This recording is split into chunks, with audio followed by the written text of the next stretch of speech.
ಕರ್ನಾಟಕದ ಹಸಿರು ಹೊಲಗಳಿಂದ ಸುತ್ತುವರಿದ ಒಂದು ಸಣ್ಣ ಊರಿತ್ತು. ಆ ಊರಿನ ಹೆಸರು ಮಲ್ಲಾಪುರ. ಆ ಊರಲ್ಲಿಯೊಬ್ಬ ವಿಚಿತ್ರ ಮನುಷ್ಯನಿದ್ದ. ಅವನ ಹೆಸರು ರಂಗಯ್ಯ. ಅದೇ ಊರಿನಲ್ಲಿ ಯಾರೂ ಅವನನ್ನು ರಂಗಯ್ಯ ಎಂದು ಕರೆಯಲಿಲ್ಲ. ಎಲ್ಲರೂ ಅವನನ್ನು ಒಂದೇ ಹೆಸರಿನಿಂದ ಕರೆಯುತ್ತಿದ್ರು, ಜಿಪುಣ ರಂಗಯ್ಯ. ಅಷ್ಟು ಜಿಪುಣನೋ ಅವನು. ಅವನ ಮನೆ ಮುಂದೆ ಅಲೆದಾಡುವ ನಾಯಿಗೆ ಕೂಡ ಒಂದು ತುಂಡು ಅನ್ನ ಕೊಡದವನು. ಒಂದು ದಿನ ಬೆಳಿಗ್ಗೆ ಸೂರ್ಯ ಇನ್ನೂ ಚೆನ್ನಾಗಿ ಉದಯಿಸಿರಲಿಲ್ಲ. ಆ ಸಮಯದಲ್ಲಿ ರಂಗಯ್ಯ ನಿಧಾನವಾಗಿ ಕಣ್ಣು ತೆರೆದ. ಅವನ ಹೊಟ್ಟೆ ಗದ್ದಲ ಮಾಡತೊಡಗಿತು. ಅಯ್ಯೋ, ಹೊಟ್ಟೆ ತುಂಬಾ ಹಸಿವಾಗಿದೆ. ಆದರೆ ನನ್ನ ಮನೆಯಲ್ಲಿ ಅಡುಗೆ ಮಾಡುವವರು ಯಾರೂ ಇಲ್ಲ. ಸ್ವಲ್ಪ ಹೊತ್ತು ಯೋಚಿಸಿದ. ಸರಿ, ಊರಿಗೆ ಹೋಗಿ ಬರ್ತೀನಿ. ಯಾರಾದರೂ ಮನೆಯಲ್ಲಿ ಅಡಿಗೆ ಮಾಡಿರ್ತಾರೆ. ಒಳ್ಳೆ ಅವಕಾಶ ಸಿಕ್ಕರೆ ಊಟ ಮಾಡಿ ಬರ್ಬೋದು. ಹೀಗೆ ಯೋಚಿಸಿ ಊರಿನೊಳಗೆ ನಡೆದು ಹೋದ. ಅಷ್ಟರಲ್ಲಿ ಅವನ ಮೂಗಿಗೆ ಒಂದು ಸುಗಂಧ ಬಂತು. ಅದೊಂದು ರುಚಿಯಾದ ವಾಸನೆ. ರಂಗಯ್ಯ ಮೂಗನ್ನು ಎತ್ತಿ ವಾಸನೆ ಹಿಡಿದ. ಅಯ್ಯೋ, ಈ ವಾಸನೆ ನೋಡಿದ್ರೆ ಸೀಗಡಿ ಮೀನಿನ ಸಾರು ಆಗಿರ್ಬೇಕು. ಅವನು ಸುತ್ತು ನೋಡಿದ. ಆ ವಾಸನೆ ಸುರೇಶ್ ಮತ್ತು ಲಕ್ಷ್ಮಿ ಅವರ ಮನೆಯಿಂದ ಬರುತ್ತಿತ್ತು. ಆ ಮನೆಯ ಮುಂದೆ ರಂಗಯ್ಯ ನಿಂತುಕೊಂಡ. ಆ ಸಮಯದಲ್ಲಿ ಮನೆಯೊಳಗೆ ಲಕ್ಷ್ಮಿ ಅಡುಗೆ ಮಾಡುತ್ತಿದ್ದಳು. ಅವಳು ಹೊರಗೆ ನೋಡಿದಾಗ ರಂಗಯ್ಯ ನಿಂತಿರುವುದನ್ನು ಕಂಡಳು. ಅಯ್ಯಯ್ಯೋ, ಇವನು ಇಲ್ಲಿ ಏಕೆ ನಿಂತಿದ್ದಾನೆ? ಅವಳು ಅಡಿಗೆ ಮಾಡುವುದನ್ನು ನಿಲ್ಲಿಸಿ ಒಳಗೆ ಓಡಿದಳು. ಓಹೋ ಸುರೇಶ್, ಒಮ್ಮೆ ಈ ಬನ್ನಿ. ಏನಾಯ್ತು ಲಕ್ಷ್ಮಿ? ಬೆಳಿಗ್ಗೆ ಬೆಳಿಗ್ಗೆ ಇಷ್ಟು ಆತಂಕ ಏಕೆ? ಹೊರಗೆ ನೋಡಿ, ಜಿಪುಣ ರಂಗಯ್ಯ ನಮ್ಮ ಮನೆ ಮುಂದೆ ನಿಂತಿದ್ದಾನೆ. ಓ, ಅವನೇಕೆ ನಮ್ಮ ಮನೆ ಹತ್ರ ಬಂದಿದ್ದಾನೆ ಏನು? ನಾವು ಸೀಗಡಿ ಮೀನಿನ ಸಾರು ಮಾಡಿದ್ವಿ ಅಲ್ವಾ, ಅದಕ್ಕೆ ವಾಸನೆ ನೋಡಿ ಇಲ್ಲಿ ನಿಂತಿದ್ದಾನೆ. ಅಯ್ಯೋ, ಇವನು ಮನೆಯೊಳಗೆ ಬಂದ್ರೆ ನಮಗೆ ತಿನ್ನಲು ಏನೂ ಉಳಿಯೋದಿಲ್ಲ. ಹಾಗಾದ್ರೆ ಈಗೇನ್ ಮಾಡೋದು? ನೀನು ಪಾತ್ರೆಯನ್ನ ಒಳಗೆ ಮರೆಮಾಡು. ನಾನು ಅವನನ್ನ ಕಳಿಸುತ್ತೇನೆ. ಆದರೆ ಅವರಿಗೆ ಗೊತ್ತಿರಲಿಲ್ಲ. ಮನೆಯ ಬಾಗಿಲ ಬಳಿ ನಿಂತಿದ್ದ ರಂಗಯ್ಯ ಅವರು ಮಾತನಾಡಿದ ಎಲ್ಲಾ ಮಾತುಗಳನ್ನು ಕೇಳುತ್ತಿದ್ದ. ಅಯ್ಯೋ, ನನ್ನನ್ನು ತಪ್ಪಿಸಲು ಯೋಚಿಸುತ್ತೀಲಾ? ಸ್ವಲ್ಪ ಯೋಚಿಸಿದ ರಂಗಯ್ಯ, ಮನಸ್ಸಿನಲ್ಲಿ ಮುಗುಳ್ನಗೆ. ಹೇಗಾದ್ರೂ ನಿಮ್ಮ ಮನೆಯಲ್ಲಿ ಊಟ ಮಾಡೇ ಮಾಡುತ್ತೇನೆ. ಅವನು ತಕ್ಷಣ ಒಂದು ಕುತಂತ್ರ ಯೋಚಿಸಿದ. ಆ ಊರಿನಲ್ಲಿ ದೊಡ್ಡ ಜಮೀನ್ದಾರನಿದ್ದ. ಅವನ ಹೆಸರು ಭೂಪತಿಗೌಡ. ಸುರೇಶ್ ಅವನ ಹೊಲವನ್ನು ಬಾಡಿಗೆಗೆ ತೆಗೆದುಕೊಂಡಿದ್ದ. ಅದನ್ನು ನೆನಪಿಸಿಕೊಂಡ ರಂಗಯ್ಯ ನಗತೊಡಗಿದ. ಹೌದು, ಇದೇ ಸರಿಯಾದ ಅವಕಾಶ. ಅವನು ನೇರವಾಗಿ ಭೂಪತಿಗೌಡನ ಮನೆ ಕಡೆ ನಡೆದು ಹೋದ. ಮನೆಯ ಮುಂದೆ ಭೂಪತಿಗೌಡ ಕುಳಿತಿದ್ದ. ರಂಗಯ್ಯ ಬರುವುದು ನುಡಿ ಭೂಪತಿಗೆ ಸ್ವಲ್ಪ ಮನಸ್ಸು ಗೊಂದಲಕ್ಕೆ ಒಳಗಾಯಿತು. ಏನು ರಂಗಯ್ಯ, ಇಷ್ಟು ಬೆಳಿಗ್ಗೆ ಈ ಕಡೆ ಬಂದಿರುವೆ? ಏನ್ ಸಮಾಚಾರ? ಏನಾದರೂ ಕೆಲ್ಸ ಬೇಕಿತ್ತಾ?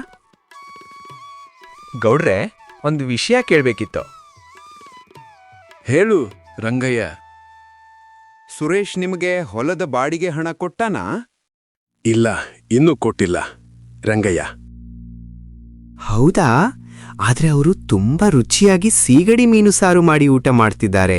ಬನ್ನಿ ಹೋಗೋಣ. ಈ ಮಾತು ಕೇಳಿದ ಭೂಪತಿಗೌಡ ಸ್ವಲ್ಪ ಕೋಪಗೊಂಡ. ಹೌದಾ? ಹಾಗಾದ್ರೆ ಈಗ್ಲೇ ಹೋಗಿ ಕೇಳೋಣ ಬಾ. ನಾನು ನಿಮ್ ಜೊತೆ ಬರ್ತೀನಿ ಗೌಡ್ರೆ. ಹೀಗೆ ಇಬ್ಬರೂ ಸುರೇಶ್ ಮನೆ ಕಡೆ ನಡೆದು ಹೋದರು. ಸ್ವಲ್ಪ ದೂರ ನಡೆದ ನಂತರ ಮನೆಯನ್ನು ಸಮೀಪಿಸಿದರು. ಆ ಸಮಯದಲ್ಲಿ ಸುರೇಶ್ ಮತ್ತು ಲಕ್ಷ್ಮಿ ಊಟಕ್ಕೆ ಎಲ್ಲವನ್ನೂ ಸಿದ್ಧಪಡಿಸಿ ಕುಳಿತಿದ್ದರು. ಅಷ್ಟರಲ್ಲಿ ಮನೆಯ ಬಾಗಿಲ ಬಳಿ ಒಬ್ಬರ ಧ್ವನಿ ಕೇಳಿಸಿತು. ಓಯ್ ಸುರೇಶ್, ಮನೆಯಲ್ಲೇ ಇದೆಯಾ? ಸುರೇಶ್ ಬಾಗಿಲ ಕಡೆ ನೋಡಿದ. ಅಲ್ಲಿ ನಿಂತಿದ್ದರು ಭೂಪತಿಗೌಡ ಮತ್ತು ಜಿಪುಣ ರಂಗಯ್ಯ. ಸುರೇಶ್ನ ಮುಖದ ಬಣ್ಣವೇ ಬದಲಾಯಿತು. ಊಟದ ಪ್ಲೇಟುಗಳನ್ನು ಅಲ್ಲೇ ಬಿಟ್ಟು ಹೊರಗೆ ಬಂದನು. ಅಯ್ಯೋ ಗೌಡ್ರೆ, ನೀವು ಈ ಕಡೆ. ಹೌದು ಸುರೇಶ್, ನಾನು ಸ್ವಲ್ಪ ಮಾತಾಡಬೇಕಿತ್ತು. ಬನ್ನಿ ಗೌಡ್ರೆ, ಒಳ ಬನ್ನಿ. ಅವರು ಮನೆಯೊಳಗೆ ಬಂದರು. ರಂಗಯ್ಯ ಕೂಡ ಅವರ ಹಿಂದೆ ನಿಧಾನವಾಗಿ ಒಳಗೆ ನುಗ್ಗಿದ. ಲಕ್ಷ್ಮಿ ಇದನ್ನೆಲ್ಲ ನೋಡಿದಾಗ ಅವಳಿಗೆ ಎಲ್ಲವೂ ಅರ್ಥ ಆಯಿತು. ಲಕ್ಷ್ಮಿ ಮನಸ್ಸಿನಲ್ಲಿ, ಅಯ್ಯೋ, ಇವನೇ ಈ ಕೆಲಸ ಮಾಡಿರ್ಬೇಕು. ಸುರೇಶ್, ಒಂದು ವಿಷಯ ಕೇಳ್ಬೇಕು. ಹೇಳಿ ರೋಡ್ರೆ. ಹೊಲದ ಬಾಡಿಗೆ ಹಣ ಇನ್ನೂ ಕೊಡ್ಲಿಲ್ಲ ಅಲ್ವಾ? ಹೌದು ಗೌಡ್ರೆ, ಇನ್ನೂ ಕೊಡ್ಲಿಲ್ಲ. ಸ್ವಲ್ಪ ಸಮಯ ಕೊಡಿ. ಸರಿ, ಆದರೆ ಇಲ್ಲಿ ತುಂಬಾ ಒಳ್ಳೆ ವಾಸನೆ ಬರುತ್ತಿದೆ. ರಂಗಯ್ಯನ ಬಾಯಲ್ಲಿ ನೀರು ತುಂಬಿತ್ತು. ಅಷ್ಟ್ರಲ್ಲಿ ರಂಗಯ್ಯ, ಗೌಡ್ರೆ, ಸೀಗಡಿ ಮೀನಿನ ಸಾರು ಮಾಡಿದಾರ. ಸುರೇಶ್ ಮತ್ತು ಲಕ್ಷ್ಮಿ ಇಬ್ಬರೂ ಒಬ್ಬರ ಮುಖ ಒಬ್ಬರು ನೋಡ್ಕೊಂಡ್ರು. ಹೌದು ಗೌಡ್ರೆ, ಲಕ್ಷ್ಮೀ ಸೀಗಡಿ ಮೀನಿನ ಸಾರು ಮಾಡಿದ್ದಾಳೆ. ಓ ಹೌದಾ? ಹಾಗಾದ್ರೆ ನಾವು ಊಟ ಮಾಡಿ ಹೋಗ್ತೇವೆ. ಖಂಡಿತ ಗೌಡ್ರೆ, ಊಟ ಮಾಡಿ. ರಂಗಯ್ಯನಿಗೆ ಈ ಮಾತು ಕೇಳಿ ಅವನ ಮನಸ್ಸಿನಲ್ಲಿ ದೊಡ್ಡ ಸಂತೋಷವಾಯಿತು. ರಂಗಯ್ಯ ಮನಸ್ಸಿನಲ್ಲಿ, ಹಾ, ನನ್ನ ಪ್ಲಾನ್ ಸಕ್ಸೆಸ್ ಆಯ್ತು. ಲಕ್ಷ್ಮಿ, ಊಟ ಬಡಿಸು. ಸರಿಯಾಯಿತು, ಕುಳಿತುಕೊಳ್ಳೆ. ಲಕ್ಷ್ಮಿ ಊಟವನ್ನು ಬಡಿಸಲು ಆರಂಭಿಸಿದಳು. ಮೊದಲು ಭೂಪತಿಗೌಡಗೆ ಊಟ ಬಡಿಸಿದಳು. ಆನಂತರ ರಂಗಯ್ಯನ ಮುಂದೆ ದೊಡ್ಡ ತಟ್ಟೆ ಇಟ್ಟಳು. ಅಯ್ಯೋ, ಇಷ್ಟು ಸಾಕಾಗಲ್ಲ, ಸ್ವಲ್ಪ ಇನ್ನೂ ಹಾಕಿ. ಲಕ್ಷ್ಮಿ ಇನ್ನೂ ಅನ್ನ ಹಾಕಿದಳು. ರಂಗಯ್ಯ ಸೀಗಡಿ ಮೀನಿನ ಸಾರನ್ನು ನೋಡಿದ ತಕ್ಷಣ ಅವನ ಕಣ್ಣು ಹೊಳೆಯಿತು. ಅಯ್ಯೋ, ಈ ಸಾರು ತುಂಬಾ ರುಚಿಯಾಗಿರುವಂತೆ ಕಾಣ್ತಿದೆ. ಅವನು ತಕ್ಷಣ ತಿನ್ನಲು ಶುರು ಮಾಡಿದ. ರಂಗಯ್ಯ ಹೀಗೆ ತಿನ್ನತೊಡಗಿದ. ಒಂದು ತಟ್ಟೆ, ಮತ್ತೊಂದು ತಟ್ಟೆ, ಮತ್ತೊಂದು ತಟ್ಟೆ. ಲಕ್ಷ್ಮಿ ಅತ್ತಿಗೆ, ಇನ್ನೂ ಸ್ವಲ್ಪ ಸಾರು ಹಾಕಿ. ಸರಿ. ಲಕ್ಷ್ಮಿ ಏನು ಮಾಡಲು ಸಾಧ್ಯವಾಗದೆ ಮತ್ತೆ ಮತ್ತೆ ಸಾರು ತಂದುಕೊಟ್ಟಳು. ಸ್ವಲ್ಪ ಸಮಯದಲ್ಲೇ ಎಲ್ಲ ಊಟವೂ ಖಾಲಿಯಾಗಿಬಿಟ್ಟಿತು. ಸುರೇಶ್ ಮತ್ತು ಲಕ್ಷ್ಮಿಗೆ ತಿನ್ನಲು ಒಂದು ತುಂಡು ಅನ್ನವೂ ಉಳಿಯಲಿಲ್ಲ. ಅಯ್ಯೋ, ಹೊಟ್ಟೆ ತುಂಬಾ ಆಯ್ತು. ಹೌದು, ಊಟ ತುಂಬಾ ಚೆನ್ನಾಗಿತ್ತ. ಇಬ್ಬರೂ ಕೈ ತೊಳೆದು ಹೊರಗೆ ಬಂದರು. ಸರಿ ಸುರೇಶ್, ಬಾಡಿಗೆ ಹಣ ಬೇಗ ಕೊಡು. ಖಂಡಿತ ಗೌಡ್ರೆ, ಬೇಗ ಕೊಡ್ತೇನೆ. ಆಯ್ತು, ಸರಿ. ಗೌಡ್ರೆ, ಒಂದು ಮಾತು ಹೇಳಬೇಕಿತ್ತು. ಏನು ರಂಗಯ್ಯ? ನಾನು ನಿಮ್ಗೆ ಇಷ್ಟು ಒಳ್ಳೆ ಊಟ ಮಾಡಿಸಿದ್ದೀನಿ, ನನಗೆ ₹1 ಕೊಡಬಾರ್ದೆ? ಈ ಮಾತು ಕೇಳಿದ ಭೂಪತಿ ನಗತೊಡಗಿದ. ಭೂಪತಿ ಅವನು ಜೇಬಿನಿಂದ ಹಣ ತೆಗೆದು, ಅಯ್ಯೋ ರಂಗಯ್ಯ, ನೀನು ತುಂಬಾ ಕುತಂತ್ರಿ. ಇದೋ ತೆಗೆದುಕೋ. ಧನ್ಯವಾದಗಳು ಗೋಗ್ಲೆ. ರಂಗಯ್ಯ ತುಂಬಾ ಸಂತೋಷಪಟ್ಟ. ರಂಗಯ್ಯ ಮನಸ್ಸಿನಲ್ಲಿ, ಇವತ್ತು ಹೊಟ್ಟೆ ತುಂಬಾ ಊಟವೂ ಆಯ್ತು, ಹಣವೂ ಸಿಕ್ತು. ಆಯ್ತು ಗೌಡ್ರೆ, ನಂದು ಸ್ವಲ್ಪ ಮನೆಯಲ್ಲಿ ಕೆಲಸವಿದೆ, ನಾನು ಮನೆಗೆ ಹೊರಡುತ್ತೇನೆ. ಆಯ್ತು, ಹೋಗು ರಂಗಯ್ಯ. ರಂಗಯ್ಯ ಮನೆಗೆ ಹೋದ. ಅವನು ಮನೆಯೊಳಗೆ ಹೋಗಿ ಮಲಗಿದ. ಸ್ವಲ್ಪ ಹೊತ್ತಿನಲ್ಲಿ ಅವನಿಗೆ ನಿದ್ದೆ ಬಂತು. ಆದರೆ ಆ ರಾತ್ರಿ ಅವನ ಜೀವನವನ್ನೇ ಬದಲಿಸುವ ಒಂದು ಘಟನೆ ನಡೆಯಿತು. ಅವನಿಗೆ ಒಂದು ವಿಚಿತ್ರ ಕನಸು ಬಂತು. ಆ ಕನಸಿನಲ್ಲಿ ಅವನ ತಾಯಿ ಕಾಣಿಸಿಕೊಂಡಳು. ರಂಗಯ್ಯ, ಅಮ್ಮ. ಹೌದು ಮಗನೇ, ನಾನು. ರಂಗಯ್ಯನಿಗೆ ಆಶ್ಚರ್ಯವಾಯಿತು. ಅವನ ಕಣ್ಣುಗಳಲ್ಲಿ ಕಣ್ಣೀರು ತುಂಬಿತು. ಅಮ್ಮ, ನೀನಿಲ್ಲಿ ಹೇಗೆ ಬಂದೆ? ಮಗ್ನೆ, ನಾನು ನಿನಗೊಂದು ಮಾತು ಹೇಳ್ಬೇಕು. ಹೇಳಮ್ಮ. ನನ್ನ ಜೀವಿತದಲ್ಲಿ ಒಂದು ದೊಡ್ಡ ಆಸೆ ಇತ್ತು ಮಗನೇ. ಏನಮ್ಮ? ನಾನು ಬದುಕಿರುವಾಗ ಒಮ್ಮೆ ಕಾಶಿಗೆ ಹೋಗ್ಬೇಕು ಅನ್ನೋ ಆಸೆ ಇತ್ತು. ರಂಗಯ್ಯ ಮೌನವಾಗಿ ಕೇಳುತ್ತಿದ್ದ. ಆದ್ರೆ ಆ ಆಸೆ ನನಗೆ ನೆರವೇರಿಲ್ಲ. ಆದ್ರಿಂದ ಒಂದು ಸಹಾಯ ಮಾಡು. ನನ್ನ ಅಸ್ಥಿಯನ್ನು ಕಾಶಿಗೆ ತೆಗೆದುಕೊಂಡು ಹೋಗಿ ಗಂಗಾ ನದಿಯಲ್ಲಿ ಕರಗಿಸು. ಈ ಮಾತು ಹೇಳಿ ಪಾರ್ವತಮ್ಮ ನಿಧಾನವಾಗಿ ಮಾಯವಾಯಿತು. ಅಷ್ಟರಲ್ಲಿ ರಂಗಯ್ಯ ಹಠಾತ್ ನಿದ್ರೆಯಿಂದ ಎದ್ದ. ಅವನ ಹೃದಯ ವೇಗವಾಗಿ ಬಡಿತ ಹೊಡೆಯುತ್ತಿತ್ತು. ಅಯ್ಯೋ, ಇದು ಕನಸಾ? ಅವನು ತಕ್ಷಣ ಎದ್ದು ಮನೆಯ ಗೋಡೆಯ ಮೇಲೆ ಇರುವ ತಾಯಿಯ ಫೋಟೋ ಮುಂದೆ ನಿಂತ.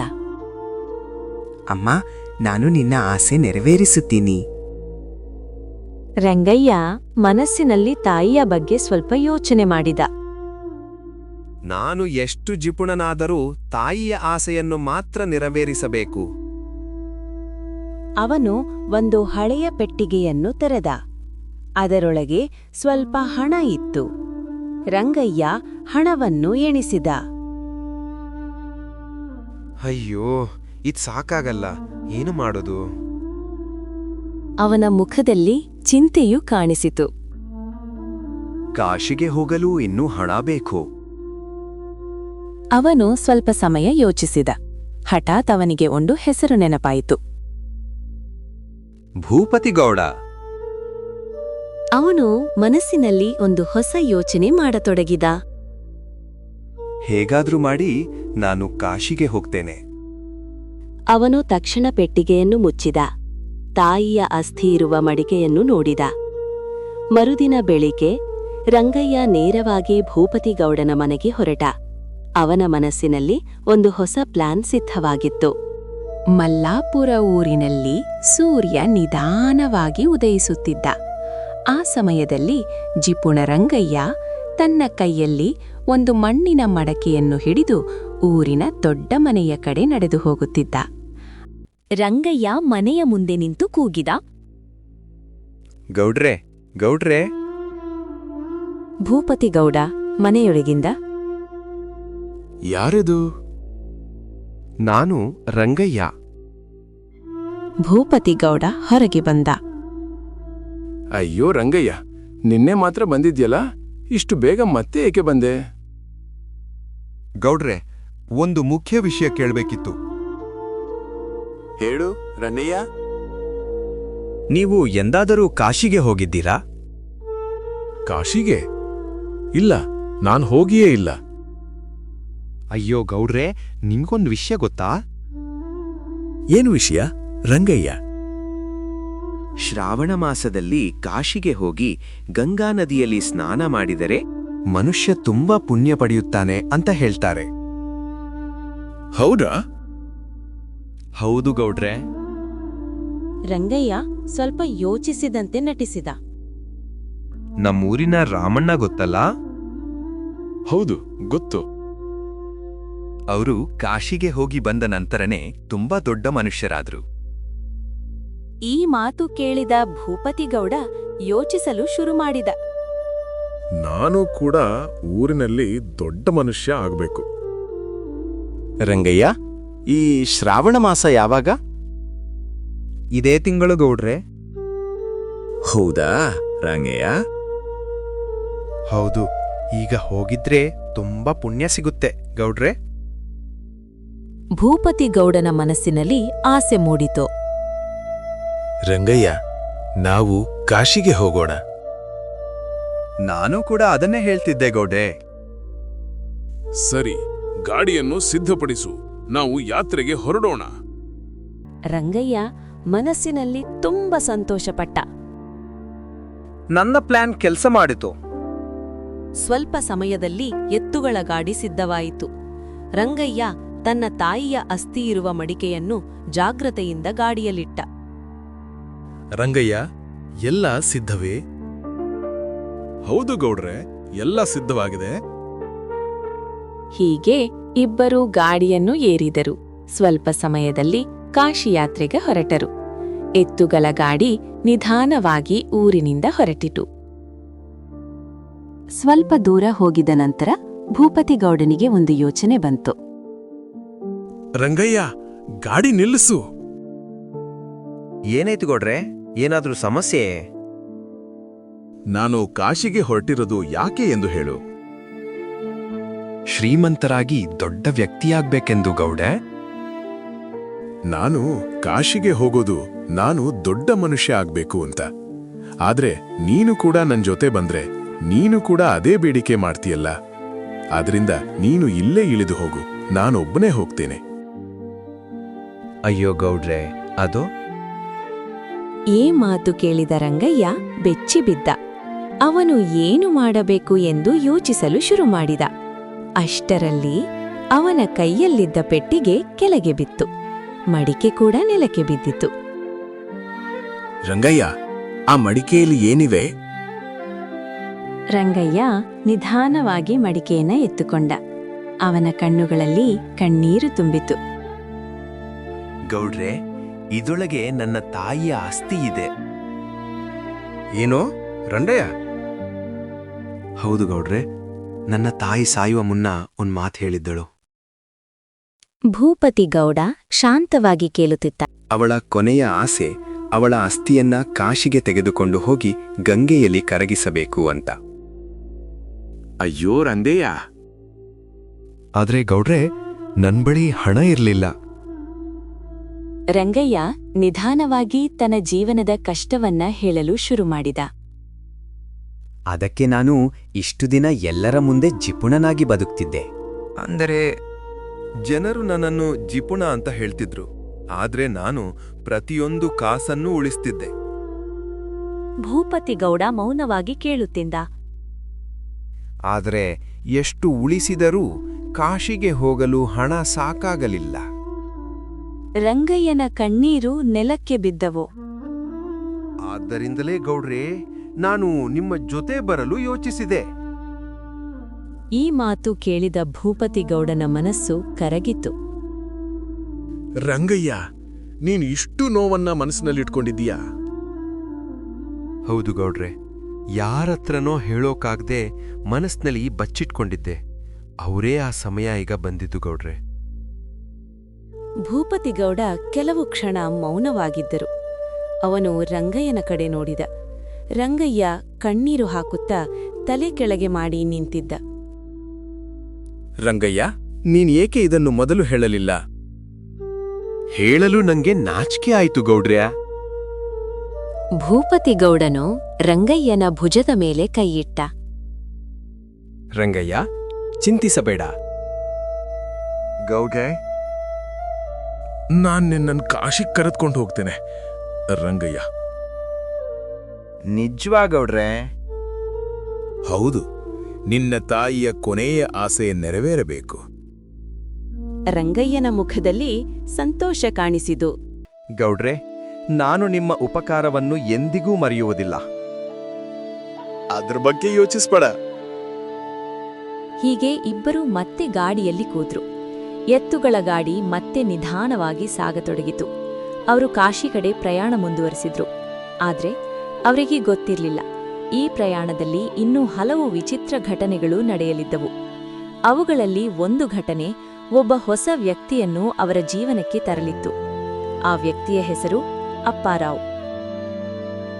ಮಲ್ಲಾಪುರದಿಂದ ಸ್ವಲ್ಪ ದೂರದಲ್ಲಿದ್ದ ಮತ್ತೊಂದು ಸಣ್ಣ ಊರು. ಆ ಊರಿನ ಹೆಸರು ರಾಮಗಿರಿ. ಆ ಊರಲ್ಲಿ ಒಬ್ಬ ವಿಚಿತ್ರ ವ್ಯಕ್ತಿ ಇದ್ದ. ಅವನ ಹೆಸರು ಅಪ್ಪಾರಾವ್. ಅಪ್ಪಾರಾವ್ ತುಂಬಾ ಸೋಮಾರಿ. ಕೆಲಸ ಮಾಡೋದಕ್ಕೆ ಅವನಿಗೆ ಆಸೆಯೇ ಇರಲಿಲ್ಲ. ಆದ್ರೆ ಸಾಲ ಮಾಡೋದು ಮಾತ್ರ ಅವನಿಗೆ ಚೆನ್ನಾಗಿ ಬರ್ತಿತ್ತು. ಒಂದು ದಿನ ಬೆಳಿಗ್ಗೆ ಸೂರ್ಯ ಇನ್ನೂ ಚೆನ್ನಾಗಿ ಉದಯಿಸಿರ್ಲಿಲ್ಲ. ಆ ಸಮಯದಲ್ಲಿ ಅಪ್ಪಾರಾವ್ ತನ್ನ ಹಾಸಿಗೆಯಲ್ಲಿ ಗಾಢ ನಿದ್ರೆಯಲ್ಲಿ ಮಲಗಿದ್ದ. ಅಷ್ಟರಲ್ಲಿ ಮನೆಯೊಳಗಿಂದ ಒಂದು ಧ್ವನಿ ಕೇಳಿಸಿತು. ಏರಿ, ಎದ್ದೇಳಿ. ಅಪ್ಪಾರಾವ್ ಮೇಲಕ್ಕೆ ಎಳ್ಳದೆ ಹಾಗೆ ಮಲಕ್ಕೊಂಡು ನಿದ್ರೆಗಣ್ಣಲಿ. ಏನಮ್ಮ, ಸ್ವಲ್ಪ ನಿದ್ರೆ ಮಾಡ್ತೀನಿ ವಿನಾ. ಇನ್ನೆಷ್ಟು ಹೊತ್ತು ನಿದ್ರೆ ಮಾಡ್ತೀಲಾ? ಅಪ್ಪಾರಾವ್ ನಿಧಾನವಾಗಿ ಕಣ್ಣು ತೆರೆದ. ಏನಾಯ್ತು ರತ್ನಮ್ಮ? ಬೆಳಿಗ್ಗೆ ಬೆಳಿಗ್ಗೆ ಯಾಕಿಷ್ಟ ತಲೆ ತಿಂತಿದ್ಯಾ? ಏನಾಯ್ತು? ಮನೆಯಲ್ಲಿ ಹಿಟ್ಟು ಖಾಲಿಯಾಗಿದೆ, ಎಣ್ಣೆ ಕೂಡ ಇಲ್ಲ. ಅಂಗಡಿಗೆ ಹೋಗಿ ತೆಗೆದುಕೊಂಡು ಬನ್ನಿ. ಮನೆ ಎಲ್ಲವೂ ಖಾಲಿಯಾಗಿದೆ. ಅಯ್ಯೋ, ಇದೊಳ್ಳೆ ಬಂತಲ್ಲಪ್ಪ ಬೆಳಿಗ್ಗೆ ಬೆಳಿಗ್ಗೆ. ನನ್ನತ್ರ ಅಂತೂ ದುಡ್ಡಿಲ್ಲ. ಏನ್ ಮಾಡೋದಿವಾಗ? ರಾಮಯ್ಯ ಅವರ ಅಂಗಡಿಯಿಂದ ತೆಗೆದುಕೊಂಡು ಬನ್ನಿ, ಬೇಗ ಹೋಗಿ. ಸರಿ, ತರ್ತೀನೀರಮ್ಮ ಸ್ವಲ್ಪ. ನೀನೊಳ್ಳೆ ತಲೆ ತಿಂತೀಯ ಬೆಳಿಗ್ಗೆ. ಅಪ್ಪಾರಾವ್ ನಿಧಾನವಾಗಿ ಹಾಸಿಗೆ ಈ ಬ್ಯಾಗ್ ತೆಗೆದುಕೊಂಡು ಹೋಗಿ ಹಿಟ್ಟು ಮತ್ತು ಎಣ್ಣೆ ತಂದುಕೊಡಿ. ಸರಿ ತರ್ತೀನಿಯ. ಅಪ್ಪಾರಾವ್ ಮನೆಯಿಂದ ಹೊರಗೆ ಬಂದ.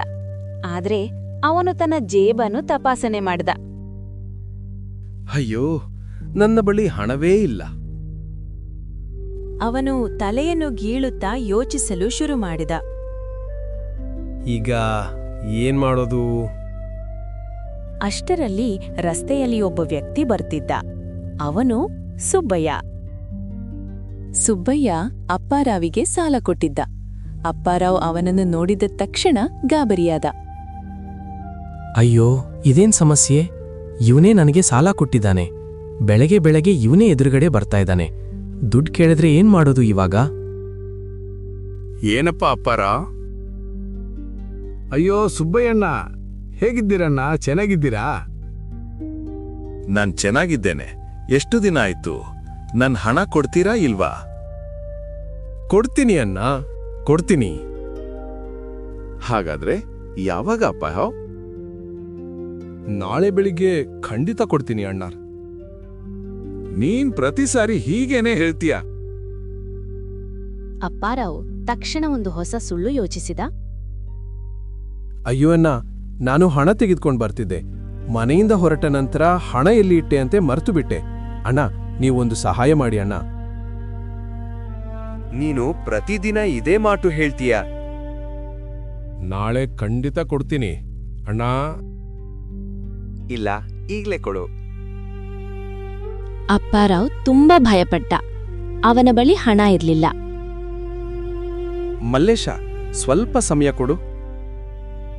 ಇಲ್ಲ, ಇವತ್ತು ಹಣ ಕೊಡ್ಲಿಲ್ಲ ಅಂದ್ರೆ ನಾನು ಪಂಚಾಯಿತಿಗೆ ಈ ಮಾತು ಕೇಳಿದ ಅಪ್ಪಾರಾವ್ ಬೆಚ್ಚಿಬಿದ್ದ. ಪಂಚಾಯಿತಿ ಬೇಡ ಮಲ್ಲೇಶ. ಪಂಚಾಯಿತಿ ಬೇಡ ಎಂದ್ರೆ ಹಾಗಾದ್ರೆ ಹಣ ಕೊಡು. ನೀನು ಕೊಡಲ್ಲ ಎಂದ್ರೆ ಇವತ್ತು ಪಂಚಾಯಿತಿ ಸೇರಿಸಿ ಬಿಡ್ತೇನೆ. ಅಪ್ಪಾರಾವ್ ಏನು ಮಾಡಬೇಕೆಂದು ಯೋಚಿಸಿದ. ಕೊನೆಗೆ ಅವನು ಬೆಳಿಗ್ಗೆ ಸುಬ್ಬಯ್ಯನಿಂದ ಪಡೆದ ಹಣವನ್ನು ತೆಗೆದ. ಇದು ಈಗ ತೆಗೆದುಕೋ ಮಲ್ಲೇಶ. ಇದು ಸಂಪೂರ್ಣ ಹಣ ಅಲ್ಲ. ಮಿಕ್ಕದನ್ನು ನಾಳೆ ಕೊಡ್ತೀನಿ ಮಲ್ಲೇಶ್. ಅಪ್ಪಾರಾವನ ಮುಂದಿನ ಭವಿಷ್ಯ ಏನಾಯಿತು? ಇತ್ತ ಭೂಪತಿಗೌಡ ಮತ್ತು ಜಿಪುಣರಂಗಯ್ಯನ ಎತ್ತುಗಳ ಬಂಡಿ ಎತ್ತ ಸಾಗುತ್ತಿದೆ ಎಂಬುದನ್ನು ಮುಂದಿನ ಭಾಗದಲ್ಲಿ ನೋಡೋಣ. ಭಾಗ 1 ನಿಮಗೆ ಇಷ್ಟವಾಗಿದ್ದರೆ ಭಾಗ 2 ಮುಂದುವರಿಸಬೇಕಿದ್ದಲ್ಲಿ ಪಾರ್ಟ್ 2 ಎಂದು ಕಾಮೆಂಟ್ ಮಾಡಿ. ಈ ಕಥೆಯು ನಿಮಗೆ ಇಷ್ಟವಾಗಿದ್ದರೆ ದಯವಿಟ್ಟು ಸಬ್ಸ್ಕ್ರೈಬ್ ಮಾಡುವುದನ್ನು ಮರೆಯಬೇಡಿ.